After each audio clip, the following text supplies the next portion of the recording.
नमस्कार विद्यार्थी जी, कैसे हैं आप सब लोग। और आप सबको जो है ये जानकर बहुत खुशी होगा कि हम जो है 10th क्लास का इस सेशन में एक नया मुहिम छेड़े हैं। मुहिम का नाम है 450 प्लस। कैसा? 500 में से 450 प्लस। सबका सपना होता है और आएगा, जरूर आएगा। और इस 450 प्लस में मेरे साथ ये साल आपको पढ़ना होगा। ये साल पढ़िएगा, मन लगा के पढ़िएगा तो आपका टारगेट जरूर पूरा होगा। अपने मित्र को बोल दीजिए, अपने दोस्त को बोल दीजिए कि जिसको जिसको चाहिए अगर अच्छा पढ़ाई तो एक बार इस वीडियो को देखिए। और देखिए तो जरूर समझिए कि हाँ, हमारे इस वीडियो में हमारे जो काम लायक है कि नहीं है। पक्का जरूर काम लायक होगा। अगर आप पढ़ने वाले बच्चे होंगे तो मेरे इस मुहिम में जरूर जो है आप साथ रहिएगा। हम जो है अब पिछले क्लास में जो है ना वास्तविक संख्या का पहला वीडियो अपलोड किया था। उसमें वास्तविक संख्या समझा करके और उसमें यूक्लिड विभाजन एल्गोरिदम कैसे होता है उसको बताया था। उस वीडियो में क्या हुआ था कि बनाते बनाते हमसे भी कुछ मिस्टेक हो, लेकिन हमने सुधार कर दिया। तो हम तो चोरी छिपे कुछ नहीं किए ना कोई एडिट ना कोई कुछ किए, जो है सो सामने है। इसी प्रकार से वीडियो का हम भाग 2 ला रहे हैं। और ये भाग 2 में जो है देखिएगा कि हम शुरू करेंगे एक क्या है, कौन सा बुक है ये आपका? एनसीईआरटी। और हम जो है एनसीईआरटी का टोटल मैथ आपको जो है बनवा देंगे। एग्जाम में सब कोई क्या कहता है कि क्वेश्चन किससे आता है? एनसीईआरटी से आता है।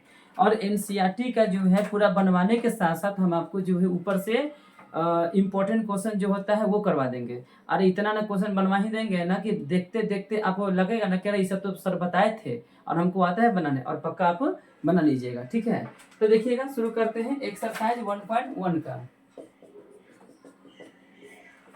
पहला है कि निम्नलिखित संख्याओं का एचसीएफ याद करने के लिए आप जो है एल्गोरिदम का प्रयोग करें यूक्लिड का। पहला 135 और 225। पिछले क्लास में बोले थे कि कैसे निकालना होता है। तो पहले आप इसको भाग विधि से बना लीजिएगा। भाग विधि से बनाने का मतलब है, देखते रहिएगा, कहीं प्रॉब्लम हो जाए तो कमेंट करिएगा। ठीक है,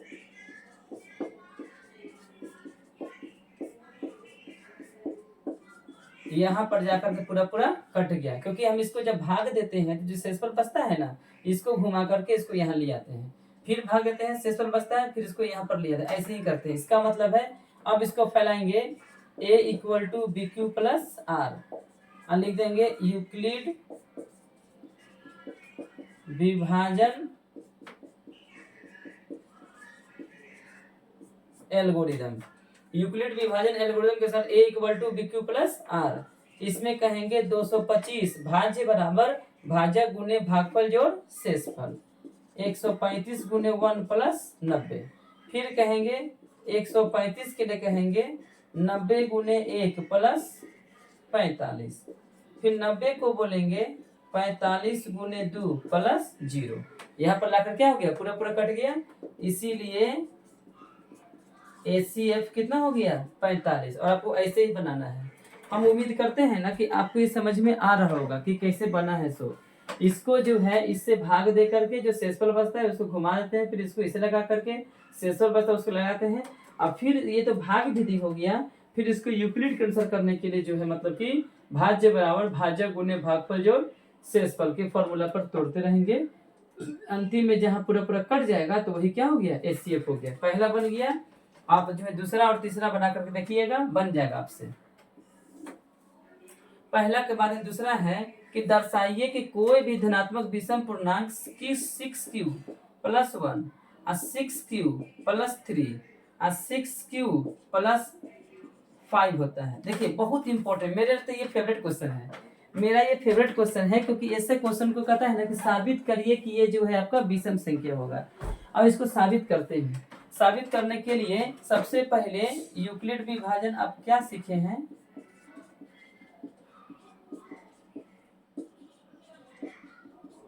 यूक्लिड विभाजन के अनुसार a equal to b q plus r. चर्चा किया है किसका? 6 का चर्चा किया है ना।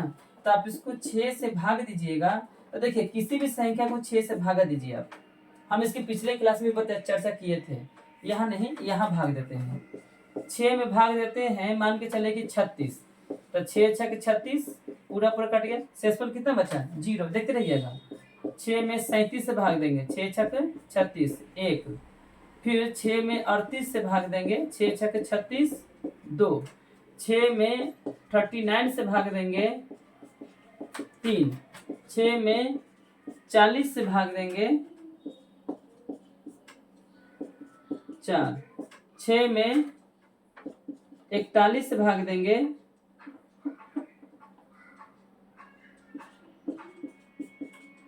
5। 6 में 42 से भाग देंगे, पूरा पूरा कट गया, शेषफल कितना 0। देखिए यहाँ भी शेषफल 0 था, यहाँ भी शेषफल 0। इसका मतलब है कि 6 से भाग दिया तो शेषफल 0 बच रहा है, 1 बच रहा है, 2 बच रहा है, 3 बच रहा है, 4 बच रहा है, 5 बच रहा है, फिर 0 आ गया। इसका मतलब है कि शेषफल 0, शेषफल 1, शेषफल 2, शेषफल 3, शेषफल 4, शेषफल 5, शेषफल 6। क्वेश्चन कहता है कि जो है ये तीनों को साबित करना है कि विषम संख्या है। अब देखिएगा बच्चा, विषम तो साबित करना है तो पहले दिमाग लगाते हैं। 6 क्यू को बोलेंगे 2 गुने 3 क्यू, 2 गुने 3 क्यू, 2 गुने 3 क्यू प्लस 1, 2 गुने 3 क्यू प्लस 2, 2 गुने 3 क्यू प्लस 3, 2 गुने 3 क्यू प्लस 4, 2 गुने 3 क्यू प्लस 5, 2 गुने 3 क्यू प्लस 6। अब समझिएगा, यदि कोई संख्या 2 का मल्टीपल में है तो वो सम संख्या है। यदि कोई संख्या सम है और सम में 1 जोड़ते हैं, जोड़ लीजिए ना, सम संख्या में 1 जोड़िए, 4 + 1 5, 6 + 1 7, तो ये आपका हो जाएगा विषम संख्या। फिर सम संख्या में 2 जोड़ते हैं, अब देखिएगा सम संख्या में 3 जोड़ेंगे, जोड़ लीजिए, देख लीजिए, सम संख्या में है ना, जो संख्या 2 का मल्टीपल है वो सम संख्या, और सम संख्या में 3 जोड़ेंगे तो 5 6 संख्या है, 6 सम संख्या, 6 में 3 जोड़ेंगे, 6 3 9, 8 अगर सम संख्या है 3 जोड़ देंगे, 8 3 11। उसी प्रकार से ये विषम है। ये जो है सम संख्या में 4 जोड़ देंगे, सम है, सम संख्या में 5 जोड़ देंगे, विषम है, और सम संख्या में 6 जोड़ देंगे, सम है। आप इसमें देख लीजिए कि आपका सम कौन हो रहा है, विषम कौन हो रहा है। साबित क्या करना है, विषम संख्या है। तो विषम संख्या कौन कौन आपका है, तो विषम संख्या आपका ये वाला है, विषम संख्या आपका ये वाला है, विषम संख्या आपका ये वाला है। बच्चा जी मैच कर रहा है मैच कर रहा है ना। यानी कहने का मतलब है कि कोई भी संख्या सम संख्या तब होता है जब वो संख्या 2 का मल्टीपल हो, 2 के गुणज में हो। 2 के गुणज में है तो सम संख्या है। अब 2 के गुणज के साथ साथ सम संख्या जोड़ते हैं, जैसे 2q + 2 सम संख्या, 2q + 4 सम संख्या, 2q + 6 सम संख्या। तो 2 के गुणज में है, जैसे 6 से भाग देना था तो 6 से है, 6 का मल्टीपल में कह रहा था, तो 6 को लिख करके 2 का मल्टीपल में दिखा दिया, 2 के मल्टीपल में दिखा दिया। अब 2 के मल्टीपल में है तो सम संख्या, 2 के मल्टीपल में 1 ज्यादा है तो विषम संख्या। ऐसे ही आपको परीक्षा में लिखना होगा बच्चा जी, परीक्षा में आपको ऐसे ही लिखना होगा। और ऐसे ही नहीं रखे हैं 450 प्लस। एक कहावत है, टॉपर हैं टॉपर ही बनाएंगे। और मेरा भरोसा करिएगा कि हम आपको पढ़ने के लिए सिखाते हैं, और आपको दम है बनवा देंगे हम, क्योंकि मेरे में वो सब टारगेट है, मेरे में वो सब जुनून है। हम देखिए 16 साल से हम पढ़ा रहे हैं, और 16 साल से शुरू का 2 साल हमको लगा था कि कैसे क्या होगा, लेकिन हर साल मेरे कोचिंग से एगो टॉपर निकलते आया है। इसीलिए उम्मीद करिए कि खुद टॉपर है और टॉपर ही बताएगा, टॉपर ही बनाएगा, और ऐसे मैथ बताएंगे कि आपको सब समझ में आने लगेगा। ये तो क्वेश्चन नंबर किसके लिए आपको बताएं, क्वेश्चन नंबर 2 के लिए बताएं। फिर क्वेश्चन नंबर 3 है, किसी परेड में 616 भारतीय सदस्य है, इसमें अधिकतम कहता है ना, देखिए 2 के बाद 3।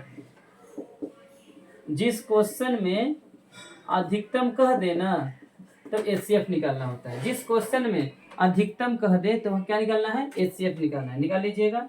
चौथा कहता है कि यूक्लिड विभाजन का प्रयोग करके धनात्मक पूर्णांक का वर्ग 3m+1 में होना चाहिए। देखिए धनात्मक संख्याओं का वर्ग, जरा गौर करिएगा कि 3m है, इसका वर्ग निकालिए तो इसका वर्ग क्या हो गया, 9m²। 9m² को बोलेंगे 3 × 3m²। बच्चा जी कह रहा है ना कि कोई भी संख्याओं का वर्ग जो है ना इसी रूप में होवे करता है। देखिएगा, अब मान के चलते पहला संख्या लेते हैं, इसका वर्ग निकालते हैं, तो इसका वर्ग हो गया 9m²। 9m² को बोलेंगे 3 × 3m²।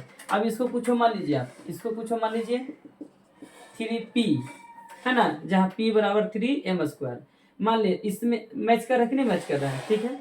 फिर हम बात करेंगे 3m+1, इसका स्क्वायर निकालिए तो a + b के whole square, a² + b² + 2ab 6m। क्या करना है ना, पुनः के 9m² + 6m को साथे रखिए, 3 कॉमन लीजिए तो 3m कॉमन लीजिए, 3m कॉमन लीजिएगा तो क्या हो जाएगा 3m + 2 + 1। इसको कुछ मान लीजिए, आप इसको कुछ मान लीजिए, तो हम 3m ना कॉमन, केवल 3 कॉमन लीजिए, 3m² + 2m। इसको कुछ मान लीजिए आप, तो 3p + 1।